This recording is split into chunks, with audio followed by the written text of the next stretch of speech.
Penn State takes another hit on the recruiting trail. A five-star in-state prospect is set to leave and go somewhere else. Obviously, it's not ideal, but it is understandable.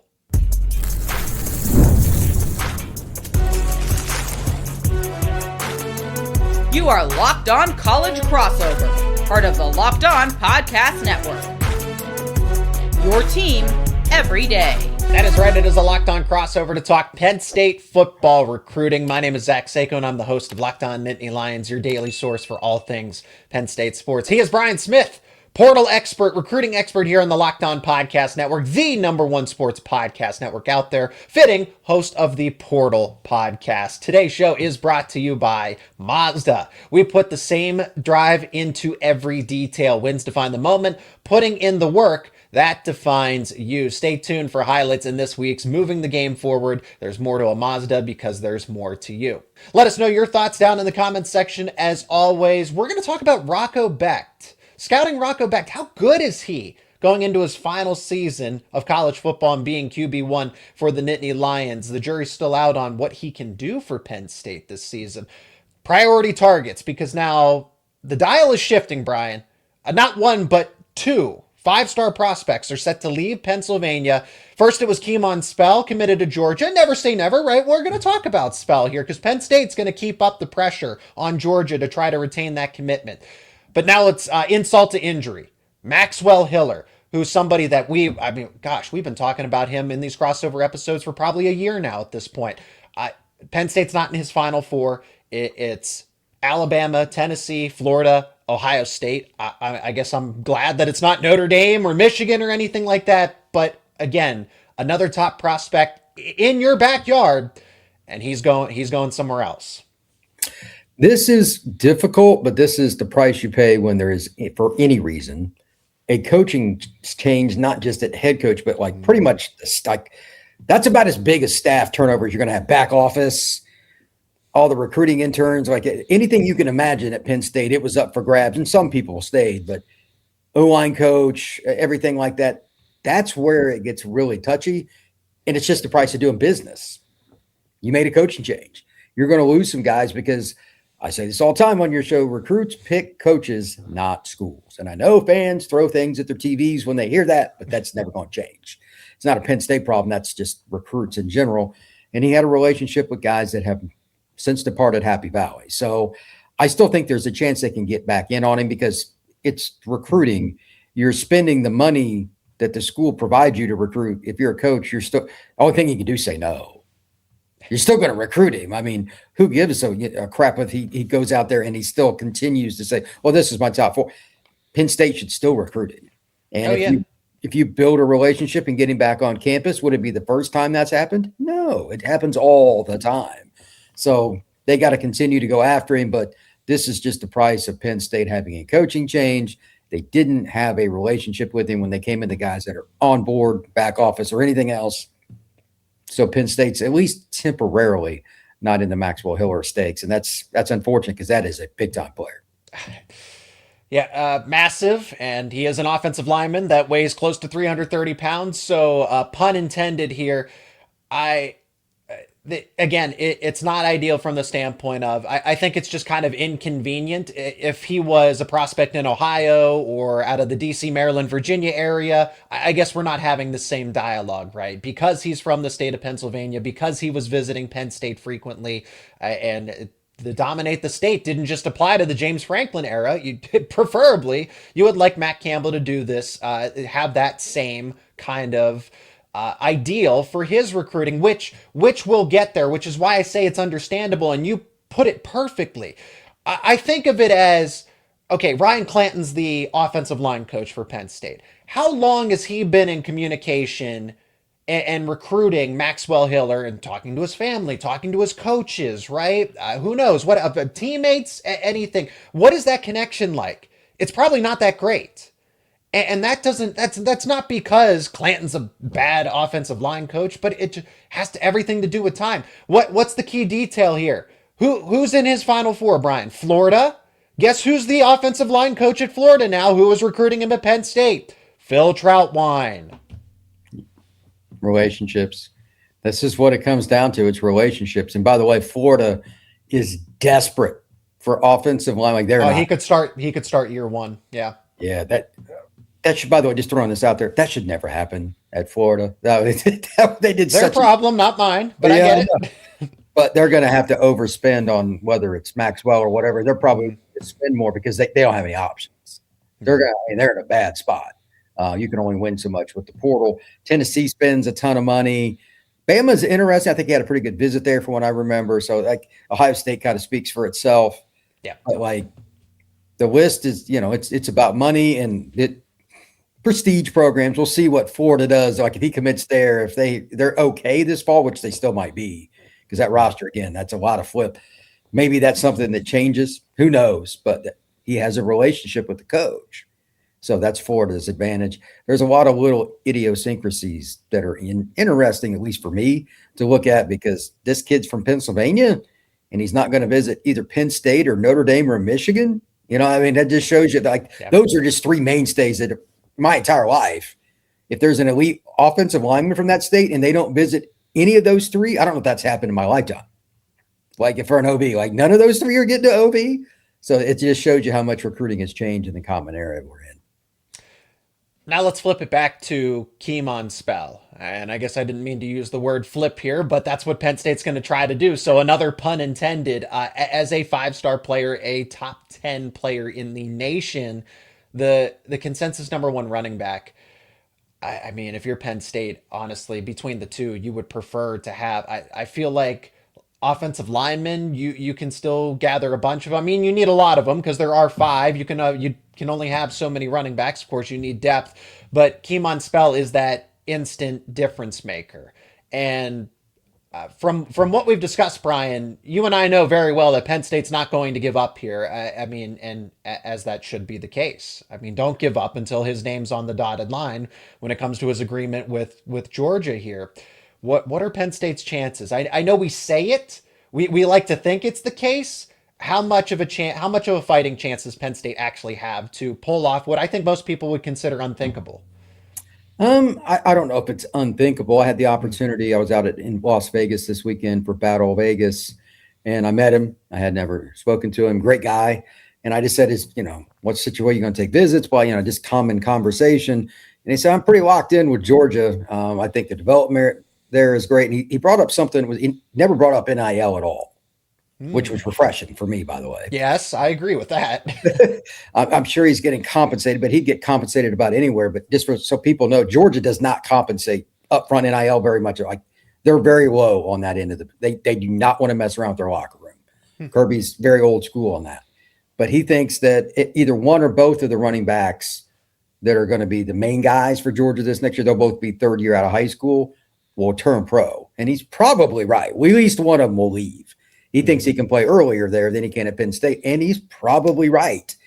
And that's what's driving the decision. He thinks the coaching there and the system is, Georgia's running game. I get it. Yeah. So that's the deal. Nothing to do with Penn State. He said they're still coming after him hard. And I said, are they recruiting you as hard or harder than anybody else not named Georgia? And he said, yes. And he was very honest about it. He thinks Penn State's doing a good job. It's just opportunity in Athens, in his opinion, trumps what it is in Happy Valley. And again, I have no horse in the race. I just think it's refreshing. It wasn't an NIL thing. Yeah. So I'm okay with it. And it's not like he's not fielding calls or anything, but he literally doesn't have any plans from what he told me to take any visits this spring other than to Georgia. I still need to see that go. Does he commit this summer again, or does he have to is there going to be anything? Yeah. Who knows? But right now it's just going to be a UGA visit. I doubt that's the way it plays out because he'll get bored. But my guess is right now Georgia's got a substantial lead. Penn State would probably be next. I don't even know who else it is. Is it Notre Dame? Is it Ohio State? Somebody else maybe. But I haven't heard anything else, and he didn't bring up those schools by name. Penn State's the only other school we really mentioned. So Kemon's going to be a long play for Penn State. He lives 2 hours from Happy Valley. It's not it's not that hard to get him to campus. So we'll see. But right now, Georgia, because he thinks again, playing time will benefit him. He wants to play for the Dogs. That's kind of a double whammy there, Brian. You say that there's more opportunities for Kemon Spell to play right away at Georgia, which also implies that Penn State's running back room is in a really good spot. So you lose the superstar recruit, but hey, Penn State's future running back set up pretty well based on our mutual understanding here. So it's recruiting in the modern era. We'll see how this continues to unfold, but worth pointing with the recent intel here about, hey, where Spell stands with Penn State. So the landscape changes. Okay, Hiller's going to leave. So far, Kemon Spell is locked into Georgia. Where is Penn State prioritizing its prospects for the 2027 cycle? Because they still, at the time of this recording, do not have a 2027 commit. We're going to discuss that next here on this Locked On Crossover. And this episode is brought to you by Mazda. This is Mazda's moving the game forward for those who show there's more to the score than just what's on the screen. So this is the moment where we highlight a player, an athlete, a play, a moment, a fan, a coach.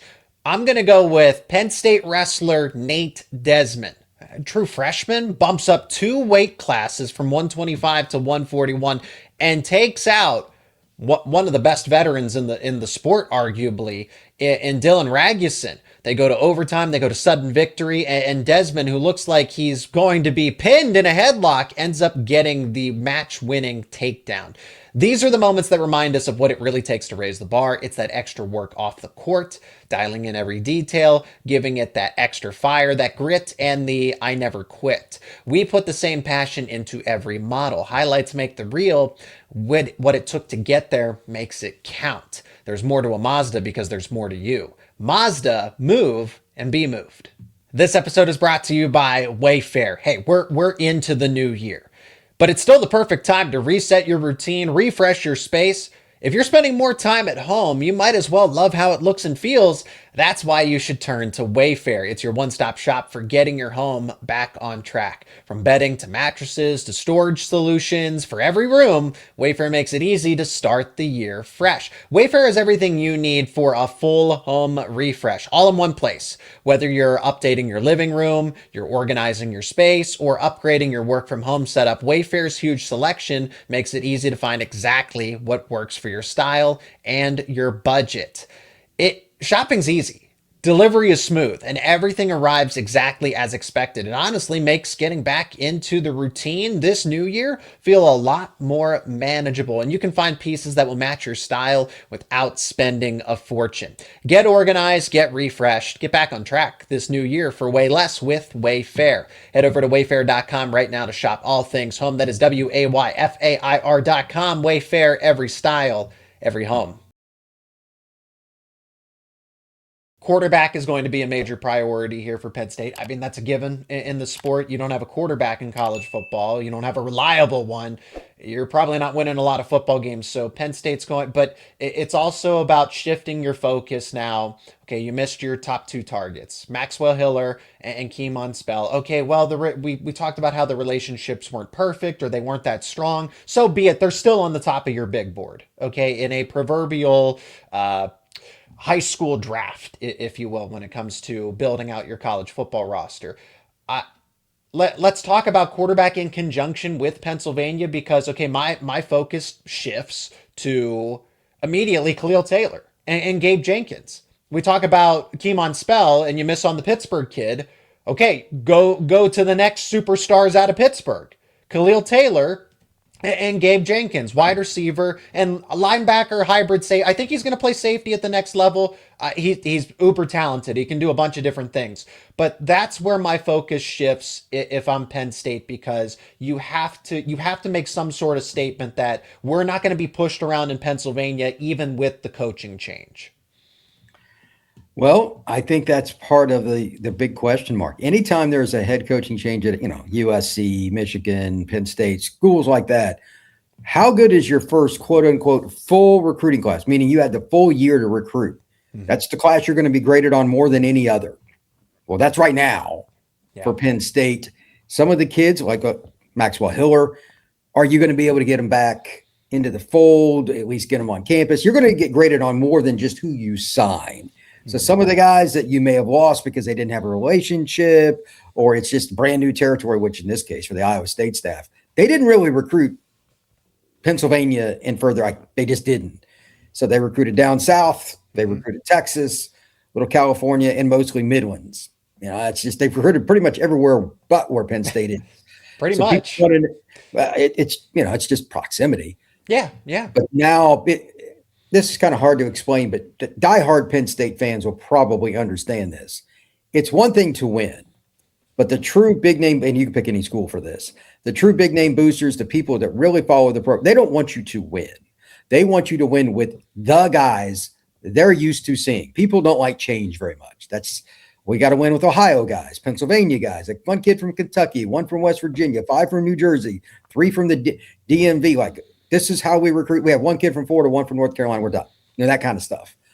They want to see those kids in the backyard go to Penn State. They want to see them beat Michigan and Ohio State and Notre Dame. And, that's just the way that is.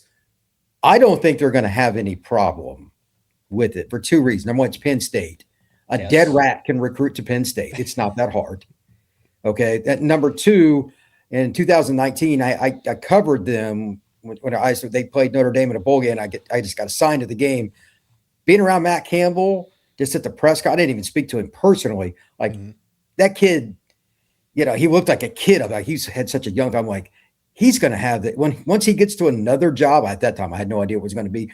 Like, he's going to be really good in recruiting. He's very relatable and he's personable. He'll answer anything. He's a yes, sir, no, sir. I'm like, parents are going to like him. This shouldn't be very hard. And I still believe that. Like, nothing's changed. He's just, improved as a coach through learning the game more over time. And the personality hasn't changed. I expect Penn State to make a lot of ground up this year. They may not get Spell or Hill or something. Again, that's part of doing business, as I mentioned earlier in the show. But overall, I bet you they sign more of those elite kids that Penn State fans are expecting. But this is going to be a longer, drawn-out process, and we're probably going to have more drama September through late November than we're accustomed to with Penn State recruiting because of the relationship building. That's okay. One thing that matters is who do you sign. But right now, it's just, the process is just starting. The most important thing Penn State fans could look at, are they getting the kids to come for the unofficial visits now so that they're more likely to come back for OVs, whether it's spring, summer, or in the fall? The junior days are everything for them. Not that they're not important for everybody, but this is your first ramp up. You're being graded unfairly, by the way, right now, like on how it's going to finish, which is completely ridiculous. But fan is short for what? Fanatic. So that's just the way it is. But let's see who gets on campus between now and the end of February, and then kind of grade it. Then we'll have a few more things going on. And once spring practice, kids will come. You'll have a pretty good sense by the end of March. Hey, they have a shot at top 10 class, top 5 or whatever, based on who comes to campus unofficially. And I expect it to be a who's list in the East. Can they get some of the Texas kids? I'm curious about some of that. I don't know how much they're going to recruit out there. Those are just questions that the current staff under Matt Campbell is going to have to answer. I think either way is fine, but I am particularly interested in Pittsburgh, North New Jersey, DMV, any Virginia, North Carolina, just the areas that like Joe Paul would have recruited 30 years ago. It doesn't really, because those are all elite and they're somewhat local to Pennsylvania. So if it's not broke, don't fix it. I expect Penn State to do well there. And time, that is what it's going to take, because how many conversations has Matt Campbell had with the head coach of, and I know diehard Penn State fans or diehard college football fans will know some Central Catholic or Pine Richland, or I guess in Kemon Spell's case, McKeesport. And having those conversations, because a high school coach or a family, do I trust to send my son, or do I trust to recommend sending a player that I've coached for the past 4 years at my high school program to send them off to Penn State? Do I give my seal of approval? Those things matter. And it's why you simplify it and say it's all about relationships. But that's kind of what it looks like, is meeting with the head coach of that program, is duly important, because then it's like, hey, you know, Matt Campbell's a good guy. You should trust him. And it's those conversations with the parents and everything. So it's the collection of all of that, in addition to, of course, what the athlete wants at the end of the day. But that absolutely has influence. I want to talk about what Penn State is planning at quarterback, because it seemed like Penn State, before Matt Campbell was hired at Iowa State, it seemed like things were trending for one quarterback in particular, Israel Abrams. Well, Penn State doesn't seem to have offered him. He's trending towards Auburn as it stands, but everyone seemed like, oh, he's going to end up at Iowa State. Well, for some reason, that hasn't made the connection here at Penn State. Right now, all the attention seems to be on one flipping Peter Bourque from Michigan, and Michigan has a new coaching staff. So the relationship, there's an opportunity there for maybe Penn State to have him flipped. Will Mencl's the other quarterback. These are really the primary two prospects that I hear about, Brian, when it comes to what Penn State wants to do in 2027. They need a QB. You're going to either have to flip one or try, and Mencl's out of the state of Arizona. So there's some of that. It's not the Midwest, but it's somewhere where Matt Campbell had a little more of a presence in his recruiting. I think this is a good sign for Penn State. I mentioned it a few moments ago. Let's see how much they, is it Texas or is it a California? This kid's from Arizona. Mm-hmm. Quarterback's that one spot. Kicker is random for every school too. Not go out of the country for kicker and punter. Punter, just go to Australia. You'll figure it out. Mm-hmm. But for quarterback, look, man, there is no specific spot. Like if you find somebody you think fits your program, grab them. You know what I mean? That's everybody has their own opinions. I talk to everybody in the world about quarterbacks, all the different networks and stuff, whether it's On3, whether it's 24/7, USA Today, etc. Opinions on quarterbacks are broad. If Matt likes a certain guy and his quarterback coach and a few other guys and stuff, whatever. I'm glad that they're okay recruiting a guy from Arizona. Like that wouldn't have been unusual for them at Iowa State. They recruited that area some. So that's good. Penn State, though, does not recruit Arizona. They don't. We've never mentioned it. I don't think we've ever mentioned the state of Arizona to this point. Yeah, I'm sure there's somebody in the last 20 years, like maybe a walk-on or something. But like between you and I in these crossover episodes, that's how uncharacteristic it's been from the James Franklin era, is what I'm saying. So this is good. This is a plus. Because James, give him credit. They expanded towards the end of his reign, and they did a nice job getting a few kids here and there. This is an extension of that. Mm-hmm. And this kid's he's Oregon and several other schools that are prominent, like Notre Dame sniffing around, all kinds of schools are looking at this kid. If you can go toe to toe and get that, that's very important. Yeah. And I'm not trying to pick on Iowa State. This is something you and I talked about on air and off. Can they get elite players in general, especially linemen and quarterback? That just drives football. Look at the Super Bowl. I feel sorry for Drake May. Holy cow, did he just get annihilated? He had no chance. If you don't have linemen, you're going to get killed. And May's going to play in the NFL for 15 years. But he looked like a child out there because they couldn't pass protect. That's why that's important. And if you can, we all know what he can do. Well, that's an example you could say for a million quarterbacks. This is one of those guys kind of fits the profile. Got a big arm and all that stuff. Maybe he's the next guy that ends up being like a Drake May or whoever it may be, goes high in the draft and ends up being a Super Bowl. But going to Arizona, this tells me they're not afraid. They're still leaning into the areas they're familiar with. They recruited Texas, California, they all over the place down there. They didn't care. They tried to get players from all over the place, and they're still going to use that. Sometimes coaches get bored and get lazy when they get a name job. This drives me bananas. Oh, I'm at Big Box U now. We just have to recruit these 5 states and we're good because I don't want to jack around with it. That's how you become 8-4 U.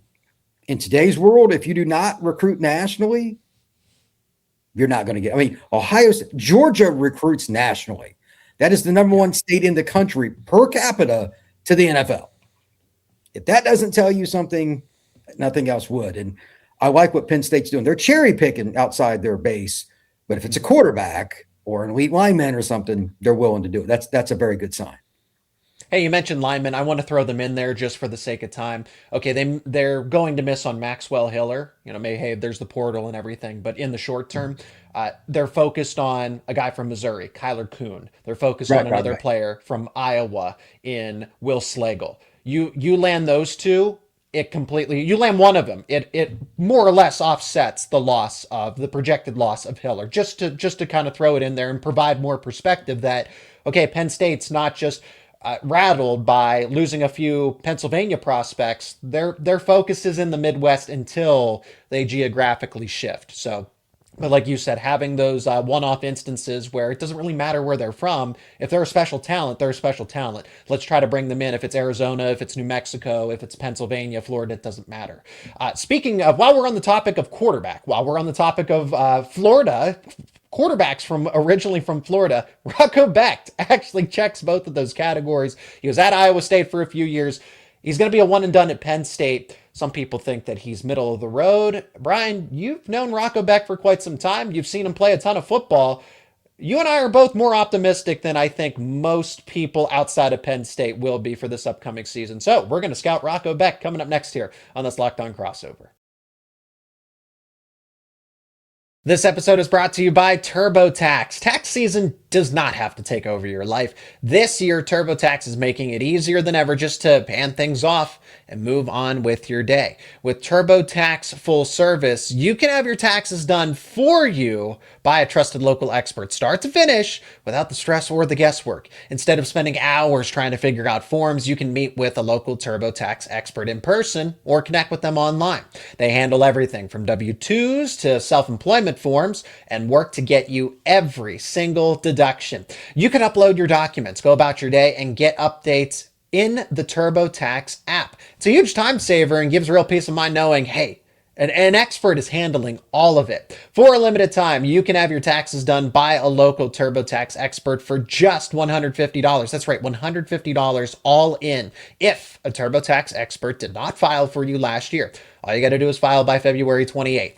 Take taxes off of your plate and get back to your life. Visit TurboTax.com/local to book your appointment today. That is TurboTax.com/local. Rocco Becht. Some people in the Penn State circles have compared him to Trace McSorley. Well, Trace McSorley, at least, again, so I watched Zach Mills play and Daryl Clark and Michael Robinson, and then, of course, Anthony Morelli, Christian Hackenberg, and not all these quarterbacks fit in the same categories, right? Then you get to Trace McSorley, and it's, okay, arguably, from what I've seen over my time, Trace McSorley is the best quarterback that I've seen in person, right? In terms of what he was able to contribute to Penn State. And that offense was electric because he was fearless, okay? And he was just an athlete. He was a true dual threat athlete. Rocco Becht does have those similar intangibles. So I'm not going to say that, oh, he's just another version of Trace McSorley, but he is fearless. He is a leader. He's somebody that can rally everybody around him. He is a dual threat. I would like to think, based on, since I've seen a ton of McSorley, that McSorley's probably the better athlete. But as I watch more of Rocco Becht, maybe I'll come around to that idea. Is that comparison fair? Is Becht, I mean, if you give him a strong supporting cast, because Trace McSorley had Saquon Barkley, Mike Gesicki, Chris Godwin, right? If you give Rocco Becht he's not going to have that kind of supporting cast, but you give him better support. What is he capable of in your mind? It depends on how well they do a good job of putting people around him, and they did a great job in the portal. So it's kind of like, I think this is pretty low-hanging fruit. He'll throw for 2,500 plus, but the run game's so good. How he's graded, you're going to have to look at it from more than just statistics, because they've got good tight ends, good running backs. They still got some pretty good linemen. I think they're going to be more of a 4-minute offense than they are like, a fast break. So I think that's what McSorley and Penn State were. Is they were trying to put up tons of points because the defense was a little shaky at times. They were good. They weren't great. We saw Penn State fans remember the USC Rose Bowl and stuff where it was. But that's the thing, though. This Penn State offense, I'm glad you brought it up, is more built to play ball control. You have 1, 2, 3, 4 running backs that are capable. You have Ben Bramer. You have Andrew Rapplier. You have a solid offensive line and a defense that, I still need to learn more about, but Danton Lynn comes over, right? So this is a team that's probably going to want to play more ball control than, like you said, be a fast break, up tempo type of group. Yeah, and that's okay because I think they'll be very effective in the red zone, short yardage, third downs, fourth downs, and you're going to have a guy that understands who to throw it to. I mean, obviously knows the system well, and they're bringing over the staff. Yep. Rocco, I mean, I've known him since he was like a junior in high school. Great family, great guy. I think he will be one of the more clutch quarterbacks, for lack of a better way to put it. I know that's everybody wants numbers and all that. I'm going to guess like 2,600 passing yards, 22 touchdowns, and just like like 6 interceptions. And he will be very clutch running the ball, and he will be annoying for every team because you're not going to out scheme him. You're not going to show him a bunch of stuff that he hasn't seen before.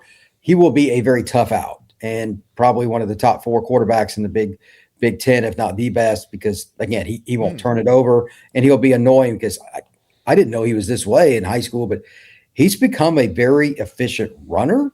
And on 3rd and 2 in the Big Ten, you need to find a way to take advantage of all 11 of your players. So whether it's intended or ad lib, I expect Rocco to be annoying with his feet in those situations just as much, if not more, than with his arm. I mean, he was the 3rd leading rusher in terms of volume last season at Iowa State, 86 carries. I would like to see that number be a little more strategic because I think Iowa State had to run him for the sake of running him. It was another element of the offense rather than something you have in your tool bag that you can use to be effective on, like you said, 3rd and manageable. Okay, so on 3rd, I'm not against a design quarterback run, but I also don't want him to be a bowling ball, right? Rocco Becht is coming off of shoulder surgery. He had 2 injured shoulders, and one of them he had surgery on.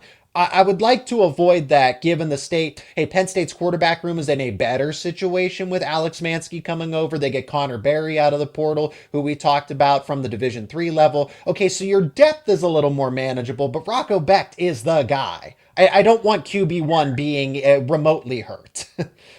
Well, that's the thing. Like, if you're going to be running him, it'll be in the games that it's similar talent. He's not going to be running quarterback power against MAC schools. He's not going to be diving head. At least he shouldn't be. If he is, we need to have a different kind of podcast. This is the way it is. Against the elite teams, it's quote unquote accepted for quarterbacks to run a little more. Mm-hmm. You know, Oregon, Ohio State, Michigan, you know, USC, Iowa, something like that. Okay, those are top 20 programs. Okay. But against Rutgers, if he's running, it's because they had a run gap fit that was bad or they got outside their path, and he just runs for 20 yards and he slides. Okay. Mm-hmm. But no hits. Rocco's also, that's one of the keys to being a quarterback. Are you smart enough to play for your team and not for your stats? Get down. I know like fans may not like this. Sometimes it's better to punt than him to get the first down. You can't take the risk of it sucks. There's no way around it. That shoulder has to be as close to not getting hit all year as possible, which sounds crazy. That's the difference. In like games 9 through 12, healthy quarterbacks usually win. It's amazing how that works. So Rocco is smart. He's not going to be a guy who puts himself in harm's way unless it's absolutely necessary. And that's my point, is there are fewer opportunities for danger because you have a better overall system. You have the stable of running backs, wide receivers. Okay, you have Kobe Howard. There are some other prospects that, hey, maybe they break out. But for the most part, the wide receiver room is similar to what he had. But the difference is your offensive line is better and it has more depth. Okay, I saw that. He carried the ball a ton as a quarterback at Iowa State. He had 86 carries. You know, that's 3rd on the stat sheet a year ago. Also because he was sacked a number of times, right? So that's supposed to come down and everything else. And then a defense that is able to get quick stops, force some turnovers to give you some short field. So efficiency, I'm looking for efficiency and I'm looking for decision making. Like you said, you don't expect him to put himself in harm's way, and you also expect him to protect the football and take care of it. He's not going to light up the stat sheet for 4,000, 5,000 yards because that's just not Penn State's offense this season. No, but he will fit it because, again, it's Iowa State's bringing over some of their players, by the way, that are very important. You know, Hansen, etc. They're good, and he knows the offense. And now you get it. Like Kobe is important, but there are other guys too. There'll be somebody we haven't mentioned. Maybe it's a tight end, maybe it's a running back, it's a 3rd down guy, whatever. They'll find ways to use players because Matt's always had to find diamonds in the rough. and now he's just got more diamonds to play with here because Penn State's got a better roster. They'll be efficient, and it would not – here's a stat for you. I would not be surprised if Penn State's top 10, top 15 in third downs this next year offensively. That'd be refreshing. Yeah, I mean, look, and I'm not trying to be me, but like Penn State recruits at a way different level than Iowa State, and Iowa State's offense was more efficient than Penn State sometimes. Ouch. You know what I mean? It's just not even close. It's Campbell was a better anyway. Oh, it was like by a mile. Yeah. And you know what? Maybe they just need the right balance of players, and I think this staff does a good job with that. And you got a graduate student at quarterback that knows your offense anyway. That's a pretty good recipe for success on third down, fourth down, and red zone. Just quickly here, how would you give a preliminary draft grade for Rocco Becht? Where do you see him based on this projected season, or I guess if he had to enter the draft tomorrow, just because he's out of eligibility, round 4 quarterback? I see him as a day 3 selection at this point in time for an NFL draft, probably later, round 5, round 6. Where would you project him? Earliest to be late third. There's always like one team that likes a quarterback more. It's just whether they pull the trigger. My guess is 4th round. So it's almost identical to yours. Yeah, quarterbacks, people are always going to draft up. So if I say 4th, it probably should be 5th. That would be my guess. I think he'll make a roster because he'll be the right kind of guy, but he doesn't wow you necessarily with any one thing, but he's pretty darn consistent. And he could be a guy who hangs around the NFL for 8-10 years. Wouldn't surprise me at all. He is Brian Smith, host of The Portal. He's the recruiting transfer portal expert here with the Locked On Podcast Network. My name is Zach Seyko, the host of Locked On Nittany Lions, your daily source for Penn State sports. As always, hey, let us know your thoughts down in the comments section. Be a part of the discussion. Leave a like on the episode. Share it with friends and family if you're not already. Subscribe to our YouTube channels and wherever you get your podcasts so you do not miss out on these daily conversations. Brian, thanks so much for the time, the perspective, and we'll be doing this again very soon, so appreciate it as always. Absolutely. Look forward to it.